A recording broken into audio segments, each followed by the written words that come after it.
মানুষ ওই বেশ চালাক চালাক চটক চটক স্লোগান চায় না, মানুষ জনপ্রতিনিধিকে তাদের পাশে চান। 60,000 ফ্যাক্টরি বন্ধ করে দিয়ে মানুষকে অন্যান্য রাজ্যে যেতে বাধ্য করে এখন তারা বলছেন রুজি এবং রুটির কথা।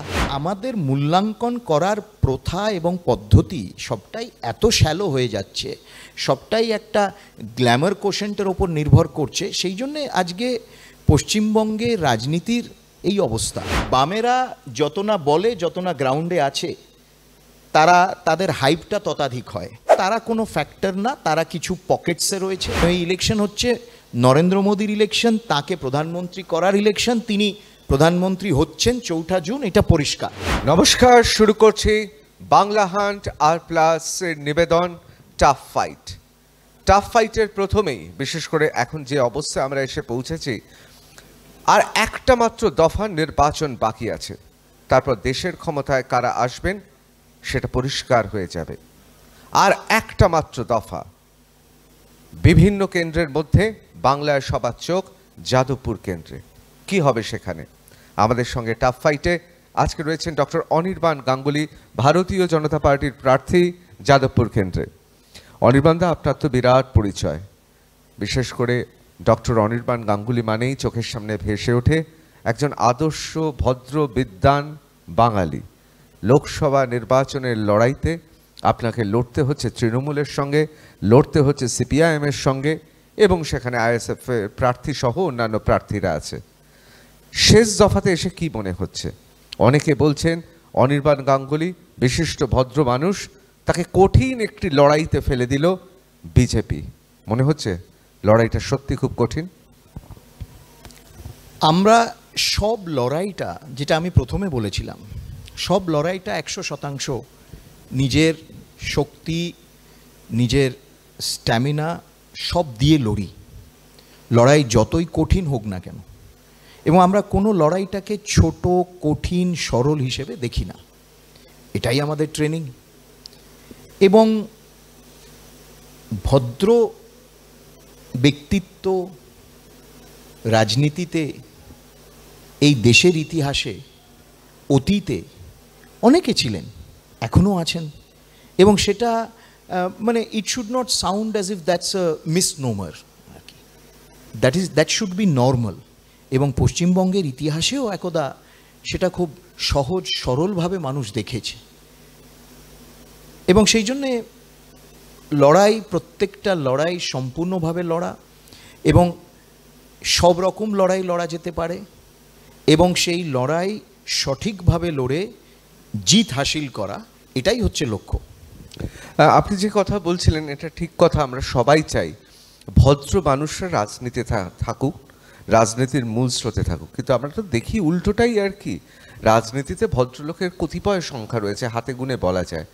সেক্ষেত্রে মনে হচ্ছে না একদিকে সায়নীর গ্ল্যামার, অন্যদিকে সৃজন অর্থাৎ সিপিআইএমের বাম জোট প্রার্থী যেভাবে নির্বাচনী প্রচারে নেমে গেছেন, অনির্বাণ গাঙ্গুলি তার স্বভাব সুলভ ভদ্রতা, তার বাঙালিয়ানা, তার কথাবার্তা, তার আদর্শবোধ, সেখানে কি আদৌ ভোটারদের মন জয় করতে পারবে? নির্বাচনী প্রচারে আমরাও নেমেছি, এবং 3 মাস নিরন্তর নির্বাচনী প্রচার চলছে বিপুল সারা মানুষের কাছ থেকে। মানুষ চালাকি এবং গ্ল্যামার কোনোটাই চান না। মানুষ চান তাদের জনপ্রতিনিধিকে, তারা জনপ্রতিনিধিকে দেখতে চান, মানুষ জনপ্রতিনিধিকে তাদের পাশে চান, দুর্যোগের সময় চান। জনপ্রতিনিধিরা তাদের বক্তব্য শুনবেন, তাদের সমস্যার সমাধান করবেন, এবং তাদের আশা আকাঙ্ক্ষা পূর্ণ করার সম্পূর্ণভাবে চেষ্টা করবেন। এটাই মানুষ চায়। মানুষ ওই বেশ চালাক চালাক চটক চটক স্লোগান চায় না। এই যে স্লোগান 35 বছর ধরে পশ্চিমবঙ্গে আমরা শুনেছি, এখনও সেই ধরনের একটা স্লোগান শুনছি। মানে প্রায় 60,000 ফ্যাক্টরি বন্ধ করে দিয়ে 28 লক্ষ পরিযায়ী শ্রমিক বাধ্য করে এইখান থেকে মানুষকে অন্যান্য রাজ্যে যেতে বাধ্য করে এখন তারা বলছেন রুজি এবং রুটির কথা। এবং মানুষ গ্ল্যামারে কাজ হয় না। মানুষ কোনো গ্ল্যামার দেখে, গ্ল্যামারাস একজন পার্সোনালিটি, সেলিব্রিটি, কিন্তু সে হচ্ছে পার্ট টাইম জনপ্রতিনিধি, এবং তার প্রথম ফোকাস রাজনীতি নয়, তার প্রথম ফোকাস মানুষের পাশে থাকা নয়, তার শুটিং এবং রেকর্ডিং করা। মানুষ এগুলো চায় না। এবং যদি সিরিয়াসলি জনপ্রতিনিধি হতে হয় তাহলে অন্য সব কিছু বিসর্জন দিয়ে, অন্য সব কিছু ত্যাগ করে মানুষের পাশে 24 ঘন্টা থাকা, তাদের আশা আকাঙ্ক্ষা আস্পৃহার প্রতিনিধি হয়ে সেগুলো পূর্ণ করার চেষ্টা করা। ডক্টর অনির্বাণ গাঙ্গুলি কি ত্যাগ করেছে রাজনীতির জন্য? ডক্টর অনির্বাণ গাঙ্গুলি কি ত্যাগ করেছেন, সব কিছু ত্যাগ করে রাজনীতিতে? না, আমি তো ফুল টাইম, আমার ফোকাস হচ্ছে ফুল টাইম মানুষের পাশে থাকা, সেবা করা এবং পাবলিক লাইফে থাকা। এবং আমি কোনো সময়ই বলি না যে আমি এই সব স্যাক্রিফাইস করে এসছি এইসব কোনো দিনই বলি না, কেন আমি তো এই জীবনটাকেই নিয়েছি। I have selected this life, এবং সেই জন্যে আমার আর অন্য কোনো চিন্তা ভাবনা কিচ্ছু নেই। পার্টির কাজ, পার্টি যা দায়িত্ব দেয় সেটা সর্বক্ষণ সারাক্ষণ চেষ্টা করি করতে। না, আমি নিজেও জানি আপনি ইচ্ছে করলেন বিদেশি বিশ্ববিদ্যালয়ে পড়াতে পারতেন, আপনি ইচ্ছে করলে আরো অনেক কাজ করতে পারতেন, গবেষণা করতে পারতেন, হার্ভার্ডেও যেতে পারতেন, অবশ্যই গার্ডিনার প্রফেসর হতে পারতাম না, অবশ্যই, আমি এই বিষয়ে কোনো সন্দেহ নেই।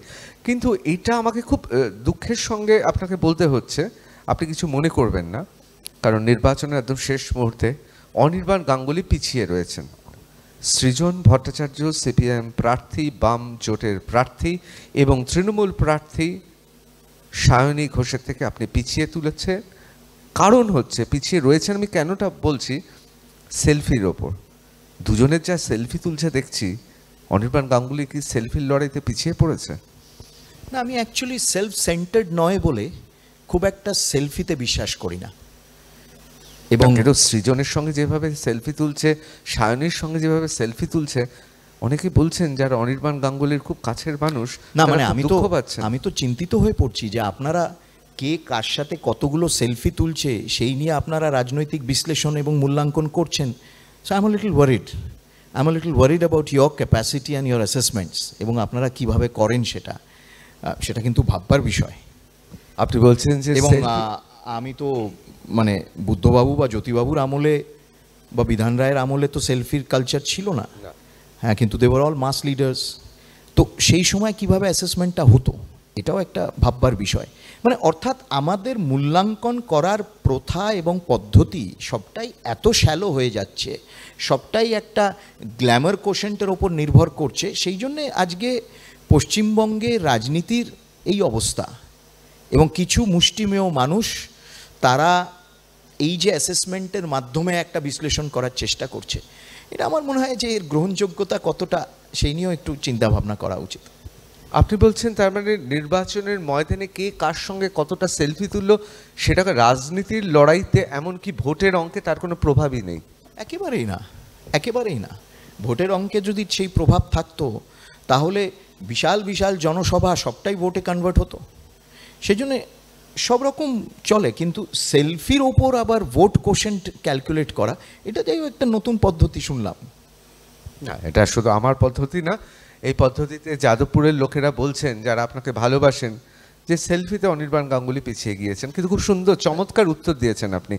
কিন্তু আমার পরের প্রশ্নটা হচ্ছে, আমি নিজেও পড়ছিলাম যে এই যে এত নির্বাচনের প্রচার হয়, 20% মানুষ প্রচারে প্রভাবিত হয়। আপনি কি বিশ্বাস করেন যে মানুষ আগে থেকে ঠিক করে ফেলেছেন এবার লোকসভা নির্বাচনে কি করবেন? বা যে কোনো নির্বাচনে প্রচার 20% কাজ করে, কিন্তু 80% মানুষ আগে থেকে তার জীবনের অভিজ্ঞতায়, তার নিজস্ব যে আদর্শ মতাদর্শ, তার দর্শন, জীবন দর্শন, সেটা ঠিক থাকে। এটা আপনি বিশ্বাস করেন? দেখুন, এটা একটা ইভলভিং, হ্যাঁ নিশ্চয়ই মানুষ ঠিক করে নেয়, কিন্তু তারপর প্রচার হয়, প্রচার সেটাকে হয়তো কিছুটা ইনফ্লুয়েন্স করলো, কিন্তু মানুষ ঠিক করে নেয় যে কোন নির্বাচন, কে দাঁড়িয়েছে এই নির্বাচনে এবং এই নির্বাচনের উদ্দেশ্যটা কি, সেটা কিন্তু মানুষ বোঝে। এবং মানুষ আরও বেশি সতর্ক হয়ে গেছে, আরও বেশি সজাগ হয়েছে, আরও বেশি অ্যাওয়্যার হয়েছে, এবং আমাদের ইলেকটোরেট খুব ম্যাচিওর করছে। বহু বছর ধরে এই ইলেকশন পদ্ধতি দেখে এই ম্যাচিওরিটিটা আরও বেড়েছে। কিন্তু একটা পয়েন্ট থাকে যেখানে সেই শেষ মুহূর্তে গিয়ে খানিকটা বদল হয়, খানিকটা চিন্তাভাবনা, নতুন চিন্তাভাবনাও আসে, এবং সেই শেষ মুহূর্তের বদলে কিন্তু অনেকটা বদল হতে পারে, প্রভাবিতও করে, কিন্তু বাই অ্যান্ড লার্জ মানুষ ঠিক করে নেয়। অবশ্যই আমি যাদবপুর কেন্দ্রের কথাই বলবো, কারণ আর মাত্র কয়েকটা দিন, তারপরে তো একেবারে লোকসভা নির্বাচন, কোথাও কি মনে হচ্ছে কন্যাশ্রী প্রকল্প বা তৃণমূল যা প্রচার করছে তাতে বিভিন্ন উন্নয়নের জন্য অনেকটা এগিয়ে রয়েছে? আবার জনবিন্যাসে এমন কিছু জায়গা রয়েছে যাদবপুর লোকসভা কেন্দ্রে যেটা ভারতীয় জনতা পার্টির কাছে বলা যেতে পারে তাদের নির্বাচনে তাদের যে সমর্থন সেটা অতটা সহজলভ্য নয়। সুতরাং সেই হিসেবে যাদবপুর লোকসভা অত্যন্ত কঠিন ভারতীয় জনতা পার্টির কাছে। দ্বিতীয়ত, সৃজন ভট্টাচার্য বা বামেরা বা সিপিএম দীর্ঘদিন ধরে তাদের ঘাঁটি ছিল, পতন হয়েছে, কিন্তু তাদের লোকজনরা রয়েছে, কর্মীরা রয়েছে। ঠিক সেই জায়গায় ভারতীয় জনতা পার্টির কর্মীদের সংখ্যাটা কম। সেই জন্যে কোথাও অনির্বাণ গাঙ্গুলি বিদ্বান ভদ্রলোক এবং খুব ভালো প্রার্থী হলেও সাংগঠনিকভাবে এবং অবশ্যই এই প্রেক্ষাপটে উন্নয়ন এবং এই মতাদর্শ প্রেক্ষাপটে বিজেপির প্রার্থী হিসেবে পিছিয়ে থাকতে পারেন। কি বলবেন? আপনার কাছে নিশ্চয়ই কোনো ভালো অ্যাসেসমেন্ট বা ইন্টারনাল কোনো খবর আছে, কেন আপনি গত 10 মিনিট ধরে অনির্বাণ গাঙ্গুলি পিছিয়ে আছেন। আইদার আপনি কোনো একটি ইন্টারেস্ট গ্রুপের জন্য ইঙ্গিত দিচ্ছেন বা আপনি কোনো গ্রুপের হয়ে প্রচার করে নিচ্ছেন তাদের হয়ে যে অনির্বাণ গাঙ্গুলি পিছিয়ে আছে। ভালো, আপনার নিশ্চয়ই আপনি বিচক্ষণ ব্যক্তি এবং আপনি ইঙ্গিত হয়তো কারুর দিকে করছেন বা কোনো গ্রুপের দিকে করছেন বা কারুর হয়ে শেষ মুহূর্তে আপনি প্রচারটা সারছেন, কেন আপনারও তো একটা গ্ল্যামার কোশেন্ট রয়েছে। ভালো, কথাটা হচ্ছে যে বামেরা যত না বলে, যত না গ্রাউন্ডে আছে, তাদের হাইপটা ততাধিক হয় এবং তারা কোনো ফ্যাক্টর না। তারা কিছু পকেটসে রয়েছে, তাদের সংগঠন দুর্বল, তাদের কিছু মানুষ আছে যারা সর্বত্র বিচরণ করে তাদের প্রার্থীর সাথে। কিন্তু বামেদের অনেকে রয়েছে যারা চিন্তাশীল ব্যক্তি, তারা বোঝে যে বামেদেরকে ভোট দিয়ে, তারা হয়তো অনেকবার বামেদের ভোট দিয়েছে, কিন্তু বামেদের ভোট দিয়ে তাদের কোনো লাভ হবে না এই ইলেকশন। কেন এই ইলেকশন হচ্ছে নরেন্দ্র মোদীর ইলেকশন, তাকে প্রধানমন্ত্রী করার ইলেকশন। তিনি প্রধানমন্ত্রী হচ্ছেন 4 জুন, এটা পরিষ্কার। ভোটটা কেন নষ্ট করবেন? তারা এও বোঝে যে বামেদের ভোট দিলে সেটা তৃণমূলকে যাবে, তৃণমূলকে ভোট দিলে সেটা বামেদের যাবে, এবং এই অঘোষিত ইন্ডি জোট যেটা দিল্লিতে ঘোষিত পশ্চিমবঙ্গে অঘোষিত, সেটা খুব ভালোভাবে কিন্তু গ্রাউন্ডে কাজ করছে, যাতে যেন তেন প্রকারণে বিজেপিকে তারা পিছিয়ে ফেলতে পারে। সেটা হবার না। আমাদের কর্মী সংখ্যা যথেষ্ট, আমাদের জনসমর্থন যথেষ্ট, এবং জনসমর্থন যথেষ্ট বলেই গত 3 মাসের প্রচারে, গত 2 মাসের প্রচারে এই পশ্চিমবঙ্গের মুখ্যমন্ত্রী লাগাতার যে ধরনের ভাষা, যে ধরনের ভঙ্গি, যে ধরনের তিনি বিভিন্ন স্তরের প্রতিষ্ঠান, সমাজের বিদগ্ধ ব্যক্তিত্বকে তিনি আক্রমণ করছেন এবং প্রধানমন্ত্রীকে যেভাবে যে ভাষায় বলছেন, এটা তখনই হয় যখন একটি ভয় থাকে যে মানুষের জনসমর্থন একটু কমে আসছে বা জনসমর্থন ডাইলিউট হয়ে আসছে, সেটা বোঝাই যাচ্ছে। এবং সেই জন্যে 4 জুন কে পিছিয়ে রয়েছে, কে এগিয়ে রয়েছে সেটা পরিষ্কার বোঝা যাবে যাদবপুরে। কিন্তু দিল্লিতে কে প্রধানমন্ত্রী হবে, দিল্লিতে আগামী 5 বছরের জন্য কার সরকার হবে, সেটা সুনিশ্চিত, সেটাতে কোনো দ্বিধা নেই। এবং আমি দুঃখ প্রকাশ করছি যে আপনি অনির্বাণ গাঙ্গুলি পিছিয়ে আছেন বলছেন, নরেন্দ্র মোদী পিছিয়ে আছেন বলতে পারবেন না। না, আমি পিছিয়ে আছে মানে আপনাকে আমি পিছিয়ে রাখারই বাকি। আমি প্রশ্নগুলো করছি আপনার কাছে উত্তরটা জানার জন্য। ধরুন আপনি প্রশ্নটা করতেন যে আপনি এগিয়ে রয়েছেন, বামেরা পিছিয়ে আছে এবং তৃণমূল কংগ্রেস এখনো ঠিক বুঝতে পারছেন না। আপনি শুরু করলেন বলতে যে অনির্বাণ গাঙ্গুলি পিছিয়ে আছে, সেই জন্য বলছি আপনার একটা সেট এজেন্ডা রয়েছে। অনির্বাণ গাঙ্গুলি আপনি বিদ্বান মানুষ, আপনি জানেন ঠোক্কর খেলে মানুষের মুখ থেকে যে কথাগুলো বেরিয়ে আসে, সেই বেরিয়ে আসা শব্দগুলো মুখ্যমন্ত্রী যেমন হচ্ছে এখন বারবার ঠোক্কর খাচ্ছেন এবং আসল কথাগুলো মুখ থেকে বেরিয়ে আসছে, তার চরিত্র, তার মানসিকতা, স্বভাব, আসল স্বভাব মানসিকতা যা তাই বেরিয়ে আসছে। ঠিকই বলেছেন অনির্বাণ দা, খুব সুন্দরভাবে বামেদের উত্তরটা দিয়েছেন। এবার আমি একটু তৃণমূলের উত্তরটা পেতে চাইছি। এই যে বিভিন্ন প্রকল্পের কথা, এবং এটা তো একটা চালু আছে যে গ্রামে গঞ্জে আমাদের যারা মায়েরা রয়েছেন, মাসিরা রয়েছেন, তারা কন্যাশ্রী প্রকল্প এবং বহুমুখী উন্নয়নের ধারা নাকি অব্যাহত আছে পশ্চিমবঙ্গে, তার একটা সুফল পেতে চলেছে এবং যাদবপুর কেন্দ্রেও সেই সুফল পাবে এই রাজ্যের শাসক তৃণমূল। এই বিষয়টা আপনি কিভাবে দেখছেন? দেখুন, দ্বিচারিতায় ভরা তৃণমূল এবং এই অ্যাডমিনিস্ট্রেশনের অ্যাপ্রোচ, কেন পশ্চিমবঙ্গের খাতে নারী শক্তি উন্নয়নের জন্যে, ক্ষমতায়নের জন্যে গত 6 বছরে কেন্দ্রীয় সরকার যা বরাদ্দ করেছে প্রধানমন্ত্রী নরেন্দ্র মোদী, এটা অন্য কোনো সরকার এর আগে করেনি। গ্রামীণ রাস্তাঘাট কেন্দ্রীয় সরকার নরেন্দ্র মোদী সরকার করছে, পানীয় জল পৌঁছানো নরেন্দ্র মোদী সরকার করছে, ভ্যাকসিন তিনি করেছেন, চাল এবং ডালটা যেটা পৌঁছচ্ছে সেটা তার খাতে 2020 থেকে নিরন্তর পৌঁছচ্ছেন, আগামী আরও 5 বছর পৌঁছবে। কিন্তু এখানে দ্বিচারিতা হলো সবটাই নিজের নামে করে, সংঘীয় পরিকাঠামোর মধ্যে যে একটি স্ট্রাকচার রয়েছে স্টেট অ্যান্ড সেন্টার, তার উভয়ের কোঅপারেশনে কিছু কিছু প্রকল্প করা হয়, সেটাকে একেবারে নস্যাৎ করে ধূলিসাৎ করে তৃণমূল কংগ্রেস এবং তার মুখ্যমন্ত্রী নিজেদের নামে সব প্রকল্প চালানোর চেষ্টা করছে। মানুষ বোঝে, আমরা মানুষকে সত্য যেটা সেটা বলছি। এবং নরেন্দ্র মোদী তার যে প্রকল্পগুলো, এই যে লাখপতি দিদি, বিভিন্ন প্রকল্প তিনি নারী শক্তি ক্ষমতায়নের জন্য যে করেছেন সেটা খুব সুদূর প্রসারী। তিনি শুধুমাত্র অ্যাকাউন্টে একটা টাকা পৌঁছে দেওয়ার কথা ভাবেন না, তিনি সুদূর প্রসারী প্রচেষ্টার মাধ্যমে মা বোনেরা, মহিলারা যাতে আত্মনির্ভর সঠিকভাবে হতে পারে সেই প্রচেষ্টা করছে। আমরা মানুষকে বলছি, তাদেরকে সঠিক তথ্য দিচ্ছি, দেখা যাক। অনির্বাণদা, আমরা যদি শিক্ষাগত যোগ্যতায় দেখি, আপনি অন্য দুই প্রার্থীর থেকে এগিয়ে আছেন। আমি যদি বয়স এবং প্রাজ্ঞতায় দেখি, অবশ্যই আপনি এগিয়ে আছেন। এখন প্রশ্ন হচ্ছে, এই যে যাদবপুর লোকসভা কেন্দ্রে যে প্রশ্নটা বারবার করে মানুষের মনে আসছে, সেটা হচ্ছে যে এই প্রথম ভারতীয় জনতা পার্টির কেউ এই কেন্দ্রে এমনভাবে প্রচার করছেন, এমনভাবে এগিয়ে গেলেন। সেক্ষেত্রে আমি শুধু একদম শেষ মুহূর্তে, কখনো মনে হয়েছে প্রত্যেকটা নির্বাচন তো একটা অভিজ্ঞতা, এমন কোনো ঘটনা মনে হচ্ছে যে ঘটনা আপনাকে লোকসভা কেন্দ্রের প্রার্থী হিসেবে, ভারতীয় জনতা পার্টির প্রার্থী হিসেবে আপনাকে একটা আত্মবিশ্বাস এনে দিয়েছে? মানুষের বিপুল সাড়া, এত একেবারে কোনায় কোনায় আনাচে কানাচে আমি ঘুরে বেরিয়েছি এই কনস্টিটুয়েন্সি, এবং অনেক জায়গায় গেছি যেখানে কোনোদিন এর আগে অন্য প্রার্থীরা গেছেন কিনা আমি জানি না, ভারতীয় জনতা পার্টির প্রার্থী আজ অব্দি যাননি।